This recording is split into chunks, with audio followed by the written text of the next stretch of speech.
And we're back. Play with match. I said, Gabrielle, you ready? She's like, almost. And then I hit go. I wasn't ready. That's what that I'm face was. She was all, oh my God. He never listens to what I want or need. It's true. So you know who else doesn't listen is Kanye West.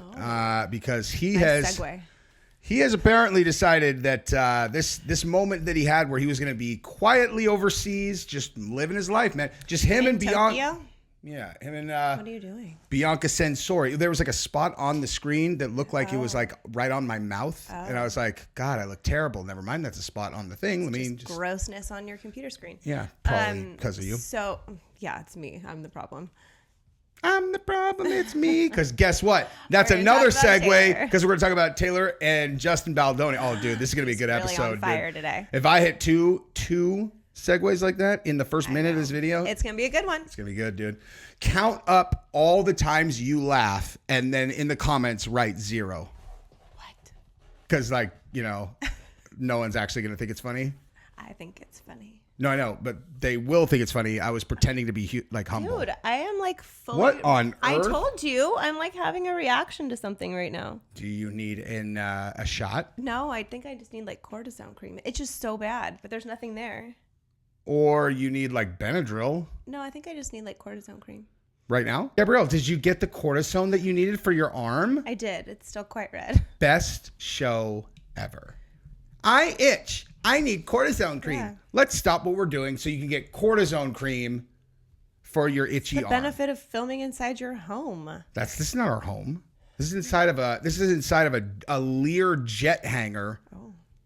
Where I let people use it to like park their jets, but I also built my set here because this is really taking a turn quite quickly.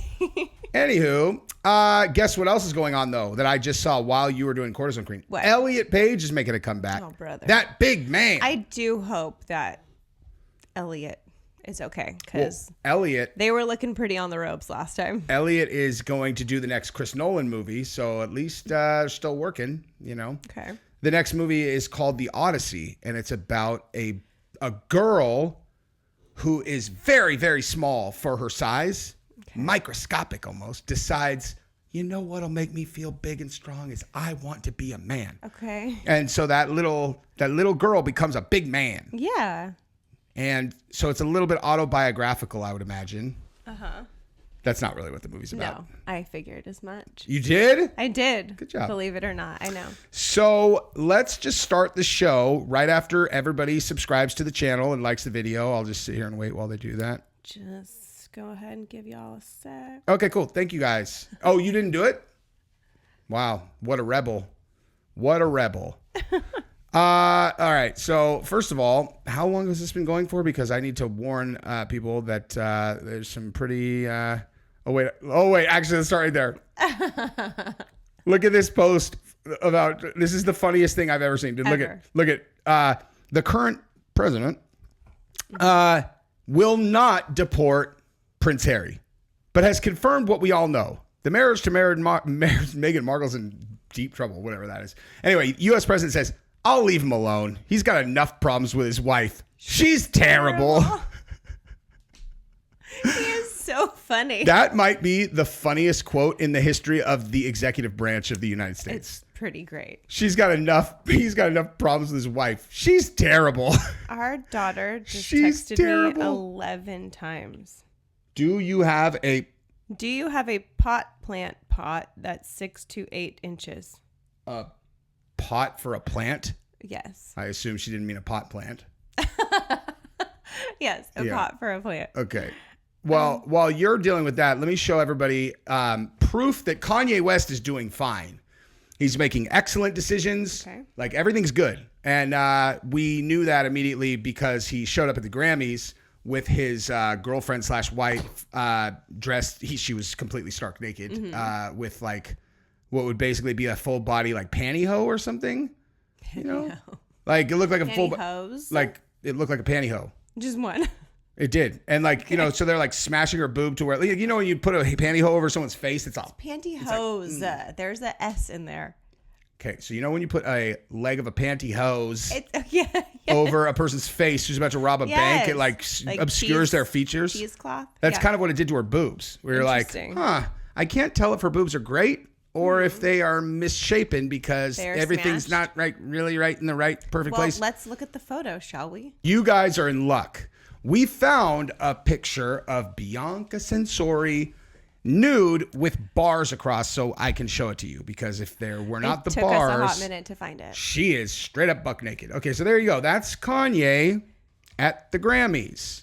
And It's insane. So you can kind of see in the photo, not only is she wearing like you said, like sheer pantyhose, she's not wearing anything underneath it. Nothing. She's completely stark naked. And it's like not even full body. It's like a mini skirt. It's a mini skirt And pantyhose. Sheer. Yeah, it's... See how I was calling it a single pantyhose? I do, Okay. but it's still not right. So, but y'all, did you see what she showed up in first? She came in like a big fur coat, like Drake's fur coat. Yeah. And then she was like, she's like, hey, right now I'm classy. I'm about to get and ashy. then just walks the red carpet and strips naked. Mm-hmm. What a wild world. So that is the pregame to me showing you that, listen, I know people probably think that Kanye was acting crazy, but I want everybody to know he's fine. And you know that because we're going to go ahead and get rid of this real quick because he posted this on X. What? So we know he's totally mentally stable. He's golden, dude. This was 42 minutes ago. That is okay. Aggressive. And look, here's my response. Guys, I told you Kanye was fine. I just responded with that. Like, wow. Any N-bomb that don't like Trump is a maggot. So where's all of our Kanye clone people in the comments? Listen. I'm excited. Let me tell you something. I love that he used that last term at the end, because he's allowed to. I have no say on him using the N-word. Mm-hmm. He's black. I'm not. Use it or don't, dude. I have no say in this whatsoever. Yeah. White ladies should listen to that advice. Don't get involved in things that don't affect you, you virtue signaling crybaby. Mm-hmm. But when it comes to the F word, sometimes used in reference to a cigarette, homosexuals, or cigarettes as a pejorative, pejorative, that is my favorite word of all time. Okay. I genuinely enjoy saying that word. I have never said it about a gay person, I don't think.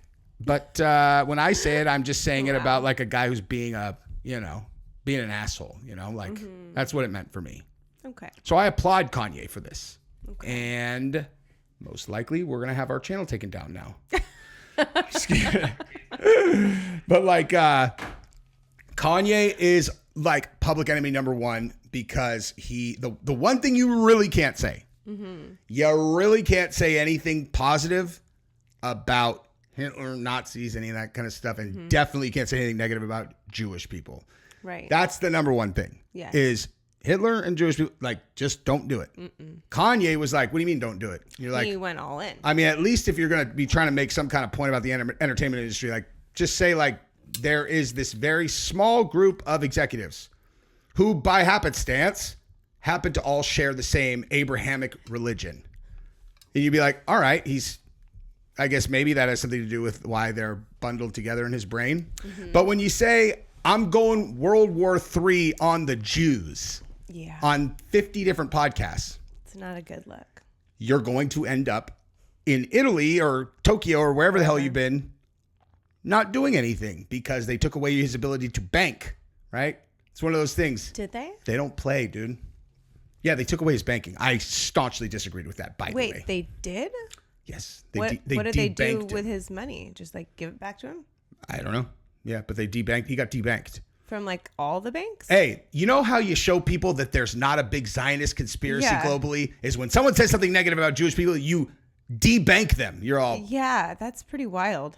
I feel as though this is the most compelling evidence I've ever seen that what he said might be accurate. Be true, yeah. I mean, at least in terms of the global cabal part. Yeah.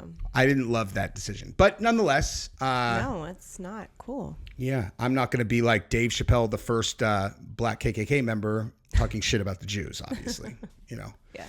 But nonetheless, so when Kanye did that, he is now permanently on the outside of whatever. So today, someone that we were at lunch with goes, hey, what do you think about Bryce Mitchell's career? And for those of you who aren't I would say 90% of you guys already know this, but Bryce Mitchell is a UFC fighter, very famous, decided that he was going to be dead honest on his new podcast about his feelings about Hitler. Oh, brother. And it was one of the most insane things I've ever heard a celebrity say ever. Like, this was not like a quick thing that was like, Hitler's great. You know, it was like... No, there was a lot of thought behind it and details and supporting facts. All of the supporting beliefs on their own could have gotten him canceled. Yeah. Not just that has nothing to do with the fact that they were supporting the original premise that Hitler's a good dude. It's like... It was just all kinds of wrong. Dude, all of it. Bryce, stop talking right now. And like the craziest part, actually, I think the part that I literally like laughed out loud, literally turning red, is when he was talking about why Hitler burning books was good, and he's all, "You want to know why they were burning them? You know why they were burning them books? You know what them books? Them's just queer books." And I was like, it's like an AI version of what the left thinks all of us are. Yes, it felt like satire because it was so crazy. It's like they took Chat GPT and they were like, create the traditional MAGA Trump supporter in the mind of every liberal, right? And then Bryce Mitchell is right there, and they're all, see? And he's a UFC fighter. He's just like Dana White. All these guys support these things. You're all...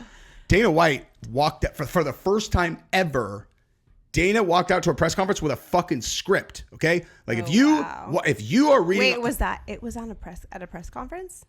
When Dana... No. Same night that story went out, Dana had a press conference related to some other stuff, and he walked out with a fucking hostage script. Yeah. And, as passionately as he could read it, he condemned the comments and all that stuff. Dana doesn't script for anybody. Except for meant it was a them. big deal.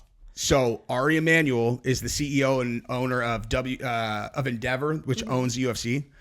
And Dana loves him. And I love him. He's been incredible for the sport and every other thing. Mm-hmm. But there are not people more tied in with Israel and he's obviously Jewish, but he's like super tied in. Mm-hmm. I saw this thing about his parents, his dad. I won't even get into it. Like that guy, who is Dana's boss, but I mean, was like, I'm sorry, did you say what? What was that? You said Hitler was a good dude. You want to go fishing with Hitler? And because the Jews were trying to queer the kids. Like, it was. What else you got? Really, really bad, y'all. So the guy, when he asked about Bryce's career, I was like, well, I can tell you this. He is never getting a title shot, absolutely ever. He could win 100 fights in a row. He is never fighting for a UFC title, most likely. I mean, only because it is Bryce Mitchell. It's possible he could redeem himself because everyone knows he's like actually a really good dude.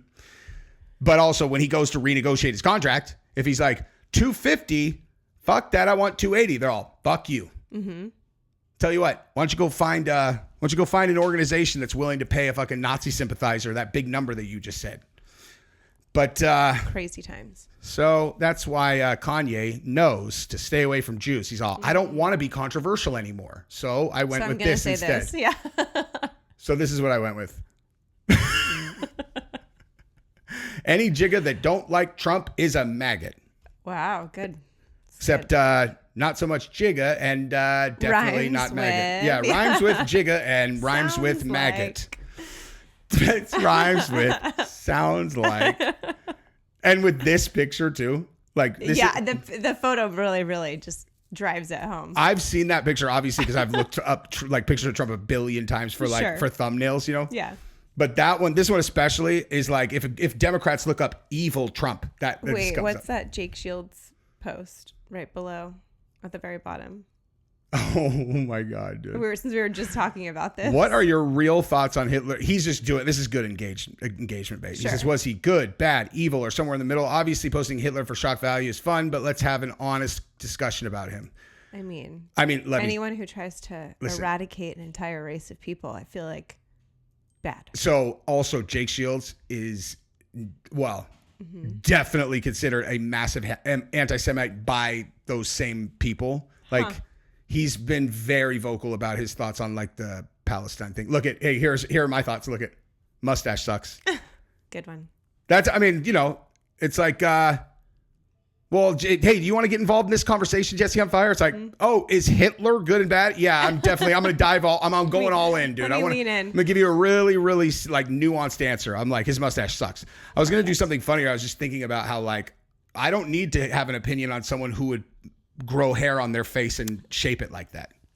Okay. Right? Sure. Yeah. Makes total sense. If a dude who had that mustache, pretend Hitler never existed, some dude came up to you with that mustache and was like, hey, can I buy you a drink, sweetheart? You're saying no to the mustache, to everything that person is behind that mustache. Yeah. That's fair. They're like, Gabrielle, that's Jeff Bezos. He's the richest man in the world. She's like, see his facial hair? Yeah. You think I'm going to let him rub that thing on my face? No. That's not going to happen. All right. So moving on to okay, should we look at that first or cliffhanger? Wait, Cardi B, what's that? I don't even know what that is. She's gonna shake it on Bourbon Street. I guess it's gonna be. I really want to go to Mardi Gras. Maybe not Mardi Gras. I want to go to New Orleans. Super Bowl's in New Orleans. Yeah, that's why. I know. So listen, guys, this whole story with Justin Baldoni and Blake Lively gets funnier literally every single day because it has so enormously blown up in Blake and Ryan Reynolds' face that it's like, it's just hilarious because in a situation, you know, you want to kind of figure out what really happened, obviously. Mm-hmm. And at the same time, as much as Justin is coming out of this thing looking like a shine diamond, I know both of these people suck. Like Justin Baldoni sucks. Yeah. Okay. Now he is going to win this situation, and just Blake and Ryan Reynolds are gonna need to like do some. Backpedaling. Dude, she accused him of sexual, like she did a fake sexual harassment allegation, and is totally caught, dude. Yeah. Totally caught. What's her name? Chelsea Handler at one of the awards shows made a joke about Blake Lively's situation with Justin. Like that means no one believes it. Yeah. Like, because it is, at the end of the day, it's a sexual harassment allegation. If they're making jokes about it, no one believes you. You're like, no one believes you. Yeah. But Justin Baldoni, okay, like this is why I thought about how both of them suck, is because Candace has been covering this so closely and so well. And I know that Candace does not miss anything. Mm-hmm. There is no way that she thinks that Justin Baldoni is actually a nerdy little teddy bear here, but she's pretending that she does because her actual goal is to light up Blake Lively and Taylor Swift, who she has been waiting for the opportunity to expose Taylor Swift forever. She has not liked Taylor Swift for a long time. She just has always said, she's like, she is a mean girl pretending to be a 15-year-old girl. She's like, she is mean. I see exactly what she is. I see that too. Of course. I think she's a phenomenal performer. She's a great artist. She cranks hits, puts on a phenomenal show, but I don't think she's a nice person. It's the same thing I told you about Ellen too. And then it all came out several years later. Well, Taylor's a closer thing to a nice person than Ellen probably. I don't know, man. Ellen is a fucking cruel weirdo. Yes. Like the stories about her are so universal and so bizarre. Watching her turn on and off. Oh, when you were at the live show? Yeah. It was the craziest thing. Like like lights, camera, action. I'm Ellen DeGeneres, and then cut and just like total energy shift on the face, and it was wild. It's crazy once you actually see that. Audience. Like once you actually see it, because then you can't unsee it. Because then anytime she's on stage, you're not seeing this show. Like make-believe real personality. Because like her make-believe personality is very believable. Oh, for sure. She came off like she was being really genuine. Great at it. Yeah. But it's like, no, you're actually an entitled. I can't believe I caught myself. They actually let that one go. You know how I said we got demonetized because Strickland said it? Because he said it and he only said it once, they let it go green after they reviewed it. Thank you, YouTube. But yeah, I mean. So Taylor Swift, not a nice person. Exactly. And this is Candace's moment to try to just cut Taylor down a peg. Tarnish her a little bit. Or 10, you know? So. But like Taylor Swift's people. They are running from this situation. Yeah. They like cut fast. Yeah. And they're also, what's really funny though, is in Candace's most recent episode, which I was trying to tell you, I was trying to get you to watch it because you get caught up and actually have, as much information as me for once on a topic we were going to talk about. Then how is the show going to be called Jesse Tells Gabrielle Things? Oh, that's a make-believe name, but yep. So she showed how Taylor's team is, okay. So like, the story about when they had Justin Baldoni come to Blake's, under the auspices, she's going to talk to Blake about whatever. And then Taylor and Ryan Reynolds are there. And then they just like, bombed him. And he like sent the thing. He's like, hey, he's like, that was cool. But like, you didn't need to do all that. I think you're great anyway. Yeah. So Taylor is now saying that she never was a part of that she just showed up and she's shocked and appalled that Blake had represented her, like used her in that way, whatever. And I don't know, like Candace goes through this whole thing and she's like, how is this then this? And she's like, this is a lie. She's like, I mean, she's careful. She's like, that's why I believe this is a lie, because they'll sue the fuck out of her for stuff like that. And she's so good at being careful now about how she says things. How she phrases it, yeah. And but the level of bullying that they were doing. Did you hear about Nice Pool? Have we? I don't think we've even talked about this. I don't even know what that is. Oh my god, dude! So the biggest blockbuster of the summer was Wolverine, Deadpool, the Deadpool Wolverine movie. I didn't see it. You didn't see it, I assume. No. I probably would have known. When have I ever gone to a movie without you? As I was saying that, I was having an out-of-body experience. I'm like, why am I saying this? I know for 100% sure she hasn't seen this. No. Anyway, but so in that movie, there's Deadpool. Have you ever seen any of the Deadpool movies? I feel like you haven't. I don't know. It's Ryan Reynolds is a superhero, but it's like, it's R-rated and it's like raunchy, It's like raunchy jokes. What are they called? Are they all called Deadpool something? Yeah. I don't know. So in this one, there's Deadpool, and then they had this character in there named Nice Pool. So Deadpool is the biggest prick on earth, okay? And they made this guy named Nice Pool, who is like the exact opposite of Deadpool. Yes. And they had him have a ponytail, long hair, it's Ryan Reynolds. It's basically Ryan Reynolds made as much to look like Justin Baldoni as humanly possible. They called him Nice Pool.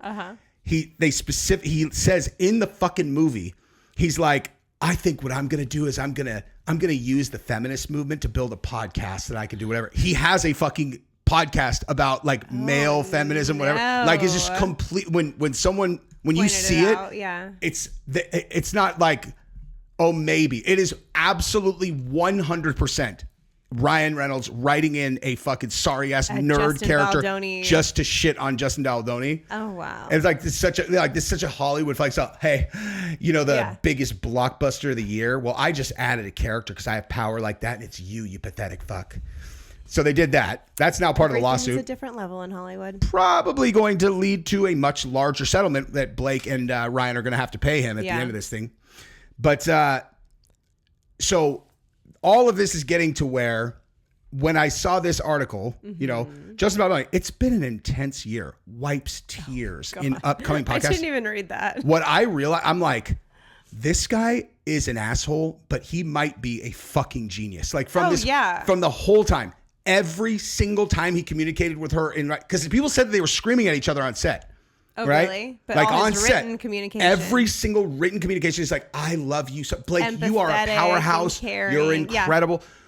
Like if you went and talked to Ryan and Blake, I get, because you're only hearing really one side. Like they're not going to be able to defend filing fake sexual harassment, but I guarantee you, if we hung out, they'll be like, okay, they're not actually that bad. They're not that weird. And you're like, hey, what happened with them? And they would probably talk for 3 straight hours about how Justin is the fucking worst. And like a million stories that were true. Yeah. And they'd be like, he said, yada, in person. It's just that he also was a fucking like a Machiavellian genius to every single thing that was like recorded. A little puppeteer. Yeah. Yeah. God, Blake, I'm so impressed with you and your body and and now when they're like, they're making a website, they're putting all of the written communication up, and everything's, and then now he's doing podcasts. Like it's been a really fucking intense year before Blake and Ryan Reynolds, did this crazy thing. I have no idea why they would have done this to me. Justin.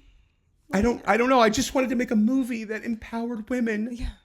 Oh, by the way, domestic violence. Very important note. What? So remember how we talked about that the domestic violence makes no sense in this movie, right? Like, Yeah, it comes out of nowhere. The kid, it doesn't fit. Just to recap, Gabrielle watched this movie and she said that like it was so weird how they worked in the domestic violence. Like it's like so strange. The guy's 10 out of 10, best dude ever, and then for no reason just hits her. Because I didn't know anything about the movie when I went into it. Like I had no idea what the plot was. I had no clue where it was going.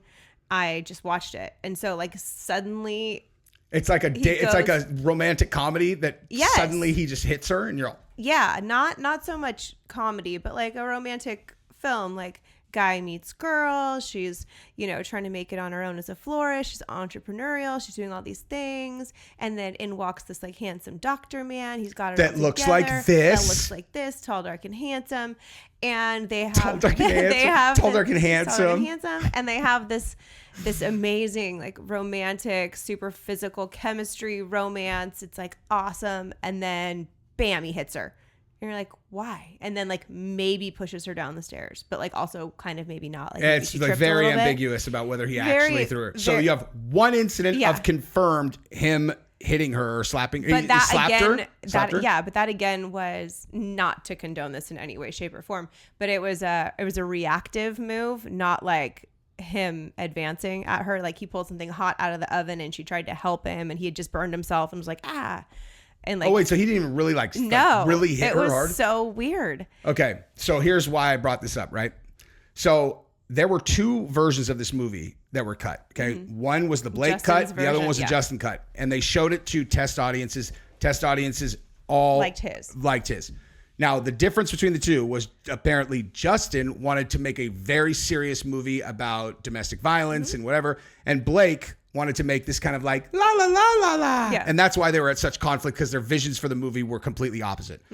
So we had known that everybody voted for the Justin Baldoni one. So I assumed that's the one that they put out. That's what we said on the show. This was the Justin cut. True. It was the Blake cut is what actually went out. So the weird domestic violence and all that stuff that makes no fucking sense. Yeah. That's probably, well, not probably. That is, I don't know what it would have looked like, but it is the Blake cut that came out. That's why they fucking made Justin Baldoni and his whole family like hide down in the basement at the premiere. They wouldn't let them onto the red carpet or in the whole public thing for the premiere. Oh wow.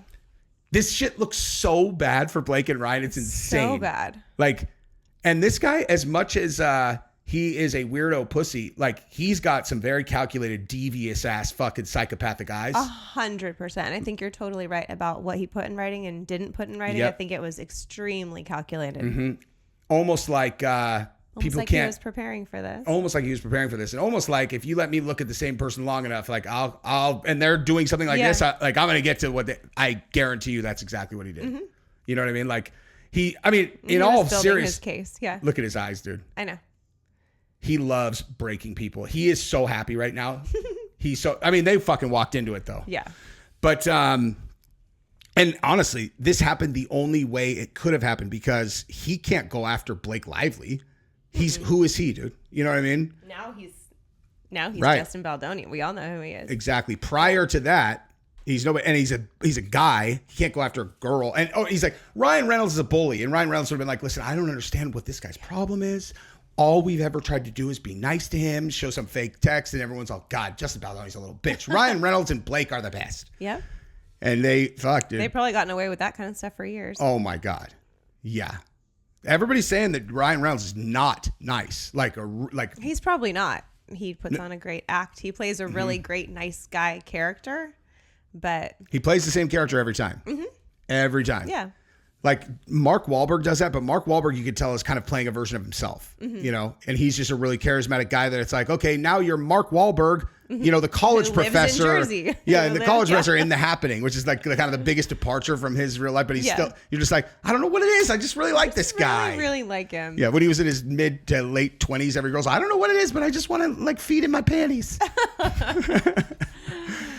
I love him. You should, dude. That's a good fucking celebrity crush right there. I know. He's a stud. He's like in a weird spot in Hollywood though. Like he just put this movie out that I listened. I mean, I haven't seen it, but I listened to the pitch meeting, like the pitch meeting on YouTube, and they walk through the plot points. I'm like, this is embarrassing. Like this. What is the movie? It's called Flight Plan or something like that, and it makes. I mean, it's you know how that's the whole joke of pitch meeting is all the plot stuff that makes no sense. Like, it's so ludicrous that you're like, there's no way this could actually be the plot of this movie. But Now I'm curious. he lives in Nevada. Like, he's trying to move Hollywood, like production out of Hollywood. Yeah. And Mel Gibson directed this movie. So the two kind of like bad boys, they're all, yeah, we did vote for that other guy. They're all, get out of here. And they're all, we're powerful enough. We'll make our own movies. They're all, oh my God. Mm-hmm. Did you know that Mel Gibson denied the Holocaust? It's like, that son of a bitch. He did. Yeah. Oh, Mel. Oh. Yeah, he no. definitely did. Let's not do that. Now, he was already so rich that it didn't matter. Like, he self-produced The Passion of the Christ. Yeah. Which did $700 billion quadrillion. What did that movie do? Passion of the Christ. I still haven't seen that. It sucks. It's the worst movie in history. Okay. Really? I liked Passion of the Christ exactly the same as the Mean Girl musical. That is a really strong statement. I cannot even explain to you how much I hated this movie.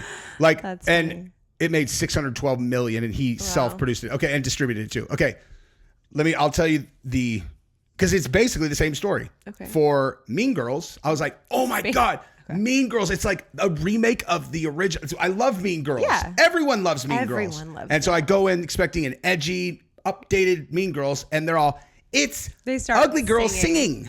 And you're all, what is this? So it's a musical. We just completely bait and switched you. It was so bad. Passion of the Christ came out at a time where the previous two movies that Mel Gibson had put out was Braveheart, my fucking favorite movie in history. And then the Patriot, which was very similar to that one. Mm-hmm. And then it's like Passion of the Christ. And they were like, the way everyone thought it was like, it was like going to be this incredible saga, like fucking the Patriot or whatever. And then I walked in and the entire movie is just the part of the Jesus story of him getting tortured by the Romans. It's fucking insane. There's not a movie. It's a snuff film. It's a snuff film. That's no offense to anybody who I don't mean that the story itself is. I'm just saying like this movie. Why would I want to watch Jesus get tortured for 2 hours? Yeah. There is no plot. I already know the plot. He's going to die on the cross and then he is going to get resurrected. But like, we don't need to watch this part for 2 hours. This is horrible. Mm-hmm. That makes sense. They're hurting him. It's not. I don't like this. I don't like seeing Jesus get hurt. Yeah. But I think I definitely was more disappointed with Mean Girls just because. Mean Girls was awful. I think you would like Passion of the Christ much less. Like, I think you would hate that. Does not sound like something I need to watch at all. You don't even like Braveheart that much. And at least that violence is kind of like, yes, he's getting him back for his lost wife that he still loves. I just don't need to see all that blood. I'm good. Let me think of a bloody movie that you liked. I never like put that together. It's not a movie. That's true. But I don't think you love that part, No, it's not my favorite part. You like him with his like wife, like, and he's like, with Rita. I'm trying to look like a person who knows how to be normal, but I don't. We actually never talked about this. What did you think about how they ended the whole show? Like the newest season, like the no spoilers, but like not the prequel that's on right now, right? But like the follow-on season, where he's like moved away. That's in the snow, yeah. I wasn't thrilled. I'd give it a 7. Yeah. I watched it. I never considered turning it off. I didn't like how they wrapped it. I liked the oh my gosh, what's the word? The season of it, like as a whole, I liked it, but I didn't like how they wrapped it. I thought the way they wrapped it conceptually is pretty good. Like, I mean, as much as you know what I mean? Like, there's something about it's kind of full circle, like give him the choice, chooses the other way, that ends up being the whatever. Yeah.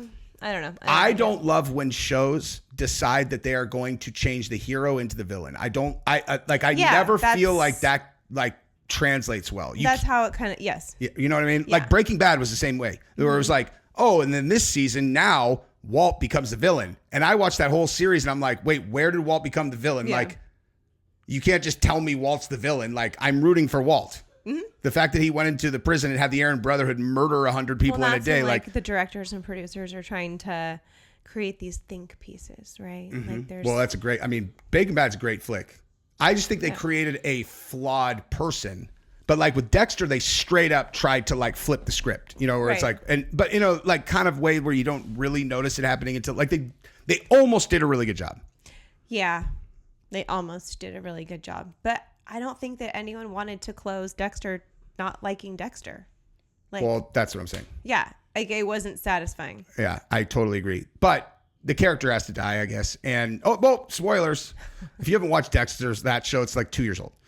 But I just thought, like, one thing that I did like about that, though, was how ambiguous the initial murder was, right? Like, because I remember thinking at the end of the first episode, I'm like, damn, he had a pretty low bar for fucking killing that guy. Yeah. That wasn't that, really? Yeah. Like, did he just break his code or whatever? And then, like, you don't figure out to the end, like, that was very intentional. That, like, you know.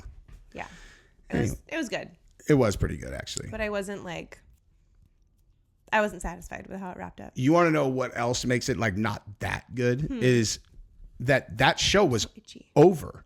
Yeah. The show was over. But everyone had been like, worst ending to your show ever. And they're all, you know what? Hey, guys, let's get the gang back together and let's do one more season and do a good ending. The whole reason you're doing it is for a good ending.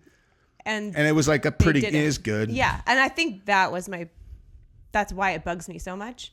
Because the whole point of it, you're right, was to wrap it better. And they didn't.